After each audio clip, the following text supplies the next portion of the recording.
अस्सलाम वालेकुम, मैं हूं अदील राजा। आप देख रहे हैं मेरा यूट्यूब चैनल। नाजरीन, जैसा कि तवक्को थी, जैसा कि मैं बोल रहा था, जैसा कि बहुत सारे और लोग बोल रहे थे, पाकिस्तान की सबसे बड़ी अदालत सुप्रीम कोर्ट ऑफ पाकिस्तान से एक डिजास्टर्स डिसीजन आ गया है। 85 सिविलियंस जो फौज की कैद में थे, सुप्रीम कोर्ट ने मिलिट्री को उनका फैसला सुनाने की इजाज़त दे दी है। बहुत सारे लोग ये पहले से एक्सपेक्ट कर रहे थे, आगे के फैसले भी प्रेडिक्ट किए जा सकते हैं, इस बेंच को देख के प्रेडिक्ट किए जा सकते हैं। सबको इल्म है क्या फैसला होना है, क्योंकि जैसे वो मुहावरा है ना, इन तिलों में तेल नहीं, वैसे ही इन जजों में इंसाफ नहीं। साथ साथ बात करेंगे नाजरीन, इमरान खान की कुछ मेरी अहम जराए से बात हुई है, 2 से 3 लोगों से बात हुई जो कल इमरान खान से मिले। इमरान खान साहब क्या महसूस कर रहे हैं जेल के अंदर, क्या तहरीक इंसाफ माइनस इमरान खान के फार्मूले पर काम कर रही है, क्या इमरान खान की हदायत पर अमल दरामद नहीं किया जा रहा, इस पर भी बात करेंगे। और साथ साथ बात करेंगे इस्लामाबाद हाई कोर्ट और लाहौर हाई कोर्ट में जो हीरे लगाए जाने हैं उनके बारे में। सिस्टम कैसे नवाजता है टाउट्स को, कैसे ये टाउट्स देखते ही देखते ऊपर चले जाते हैं, इस पर भी बात करेंगे। ये भी सबको पहले से ही उम्मीद थी, पहले से ही मालूम था सबको क्या होना है, लेकिन इतना ब्लेटेंट होगा और इतने बेबस जज होंगे ये मालूम नहीं था। तो नाजरीन, शुरू करते हैं। सबसे पहले मैं ज़रा नोट्स भी साथ साथ कंसल्ट करता हूँ। अपने सुप्रीम कोर्ट ने 9 मई के ज़ेर हिरासत मुल्ज़मान के मुकदमात का फैसला सुनाने की इजाज़त दे दी गई। ये मशरूत इजाज़त है। उन्होंने कहा भाईजान कि जो सज़ा सुनाने वाले सज़ा पाने वाले कैदी हैं उनको आप सज़ा सुना दें, और लेकिन ये ट्रायल हतमी सज़ा जो होगी सुप्रीम कोर्ट के फैसले से मंशूत होगी। इनको सिविलियन अदालतों में पेश किया जाएगा और वो इस सज़ा के खिलाफ अपील में भी जा सकेंगे। यानी कि अभी वो अपील आएगी, सिविलियन कोर्ट में चलेगी, लेकिन आपको पता है इन किस्म के मुकदमात में किस तरीके से डिले डाले जाते हैं। इस्लामाबाद हाई कोर्ट में इनकी अपीलें होनी है तो वहाँ पर आमिर फारूक साहब बैठे हैं, लाहौर हाई कोर्ट में अपीलें होंगी तो वहाँ पर जस्टिस आलिया नीलम साहिबा बैठी हैं। तो अपीलें इनकी बैक बर्नर पे डाल दी जाएंगी। इनको they will languish in jail for a long time as it seems, because supreme court has thrown in the towel. ये फैसला करने के काबिल नहीं है जज, ये जज आइन के मुताबिक इंसाफ देने के काबिल नहीं नज़र आ रहे इस टाइम हमें।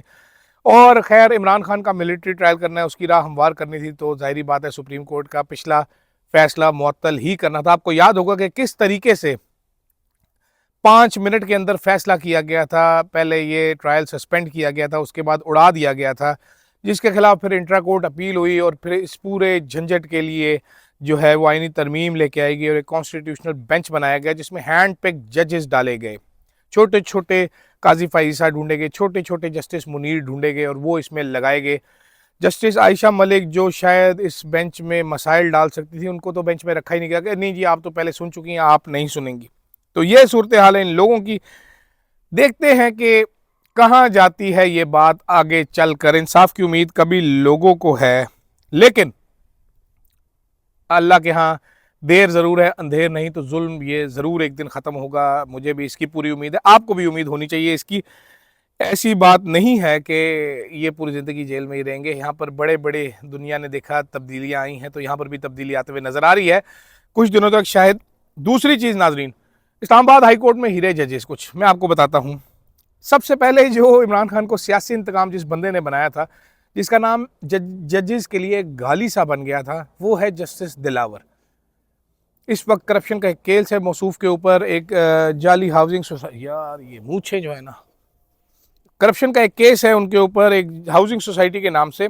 अच्छा, इनको इस्लामाबाद हाई कोर्ट का जज नॉमिनेट कर दिया गया, जस्टिस दिलावर को। ये वही जज है वो जो शाहरुख अर्जुमन साहब कहते थे आई एम दिलेर नॉट दिलावर, उनका नाम ताने के लिए इस्तेमाल किया जाता है। तो एक मेंबर है जुडिशल कमीशन की जिनका नाम किधर है, रोशन खुर्शीद साहिबा। नाम देखें, रोशन भी हैं और खुर्शीद भी हैं। खुर्शीद भी सूरज होता है, वो भी रोशन होता है। तो इन्होंने इनका नाम नॉमिनेट किया है। इन्होंने 2023 को इन्होंने तोशाखाना केस सुन रहे थे, ठीक है, तब ये पता चला था, तहरीक इंसाफ ने बहुत शोर मचाया था कि भाईजान ये साहब तो फेसबुक के ऊपर इमरान खान को गालियाँ लिखते रहे हैं। फिर जज साहब जो है वो डर के मारे अपना फेसबुक डिलीट कर गए। फिर उन्होंने कहा भाईजान कि ये मेरा फेसबुक ही नहीं है, मुझे तो पता ही नहीं है, ये तो मेरा हैक हो गया है, ये पोस्टें मैंने नहीं की, ठीक है। और तेज़ तरीन ट्रायल इन्होंने किया था, और इतना तेज़ ट्रायल किया था कि इमरान खान के वकला को पेश होने की इजाज़त नहीं दी थी, और 5 अगस्त को 5 साल की सज़ा सुना दी थी। इसी दिन इमरान खान को जमान पाक से फिर गिरफ्तार कर लिया गया था 5 मिनट के अंदर अंदर ही। अच्छा, दूसरा जो नाम दिया है आमिर फारूक साहब ने दिया है, वो दिया है जनाब शाहरुख अर्जुमंद का। आजकल भी ये केस सुने इमरान खान का, ठीक है। ये साहब कौन है, इनकी तारीफ किया है बड़ी, इन्होंने दाढ़ी रखी हुई मेरी तरह, बड़े डैशिंग पर्सनैलिटी के मालिक हैं। इन्होंने इद्दत केस सुना था इमरान खान साहब का, और ये इद्दत केस बैठकर सुनते रहे सुनते रहे सुनते रहे। वो इमरान खान और बुशरा बीवी को घसीटा जाता रहा अदालतों में, टीवी चैनल्स पर। ये आपको याद होगा, आपको फिर मैं एक दफ़ा याद करा दूं, शाहजेब खानज़ादा वो एंकर था जिसके ताउन से ये केस बनाया था इस वक्त की हुकूमत और इस्टेब्लिशमेंट ने, क्योंकि शाहजेब खानज़ादा साहब वो मोहरा थे, जैसे आदिल शाहजेब मोहरा था सदाकत अब्बासी का इंटरव्यू करवाने वाला, कामरान शायद वो घटिया मोहरा था जिसने इंटरव्यू किया था उस्मान डार का। तो शाहजेब खानज़ादा साहब जो थे वो खावर मानिका को लेके आए थे अपने टीवी चैनल पर। जब वो गिरफ्तार थे, अचानक ही एक दिन खावर मानिका उनके चैनल पर नमूदार हुए, उन्होंने इल्ज़ामात लगाए, इससे अगले दिन ये केस बना दिया गया था। तो शाहरुख अर्जुमंद साहब ये केस सुनते रहे थे नाजरीन, और आखिरी दिन जिस दिन फैसला सुनाना था, फैसला रिजर्व हो चुका था, तो शाहरुख अर्जुमंद साहब ने खत लिख दिया कि भाईजान ये केस मैं नहीं सुन सकता, आप ये केस किसी और को मुंतकिल कर दें। ठीक है, उन्होंने कहा जी ये केस किसी और को मुंतकिल कर दें। इस टाइम पे जो तोशाखाना 2 केस है वो भी यही जज साहब सुन रहे हैं। ठीक है, ये वो जजेस हैं जो मिसाल बने हुए हैं पाकिस्तान में नाइंसाफ़ी के हवाले से। इवन जजेस sometimes refer to such decisions के इतने बकवास डिसीजन, इनके खिलाफ फैसला होना चाहिए। हमने इस्लामाबाद हाई कोर्ट के जजेस से बहुत दफ़ा सुना, लेकिन क्या ही मजबूर और बेकस जजेस हैं जो कुछ कर नहीं सकते, जो बिल्कुल भी कुछ कर नहीं सकते, बैठे हुए देख रहे हैं। यही शाहरुख अर्जुमंद जो है ये बाबर सत्तार जैसे जज के साथ बेंच पे बैठेंगे। यही जो आपके दिलावर साहब हैं, ये बाबर सत्तार, रिफ़त समन, ये मोहसिन अख्तर कियानी के साथ ये अब शेयर किया करेंगे बेंच। मालूम नहीं कैसा महसूस करेंगे वो जजेस जब ये भी रोब पहनेंगे उनका। 26वीं आईनी तरमीम के बाद नाजरीन जुडिशरी एक मजाक बनकर रह गई है। जस्टिस याह्या अफरीदी को ओहदा तो मिल गया, अमीनुद्दीन साहब को ओहदा तो मिल गया, लेकिन जिस इदारे का खा कर वो इस पोजीशन पे पहुंचे हैं, उसी इदारे की जड़ें खोखली कर चुके हैं ये लोग, बर्बाद कर चुके हैं उस इदारे को, ये लोग कर रहे हैं। वो फवाद चौधरी साहब कंसिस्टेंट व्यू रखे हुए हैं कि ये 26वीं आईनी तरमीम रोल बैक होनी चाहिए, ये तमाम अपॉइंटमेंट्स कलअदम होने चाहिए, वरना जिस जिस किस्म के नमूने जजेस बन रहे हैं आगे जाकर वो बर्बादी होगी कि खुदा की पनाह। I agree with what he is saying.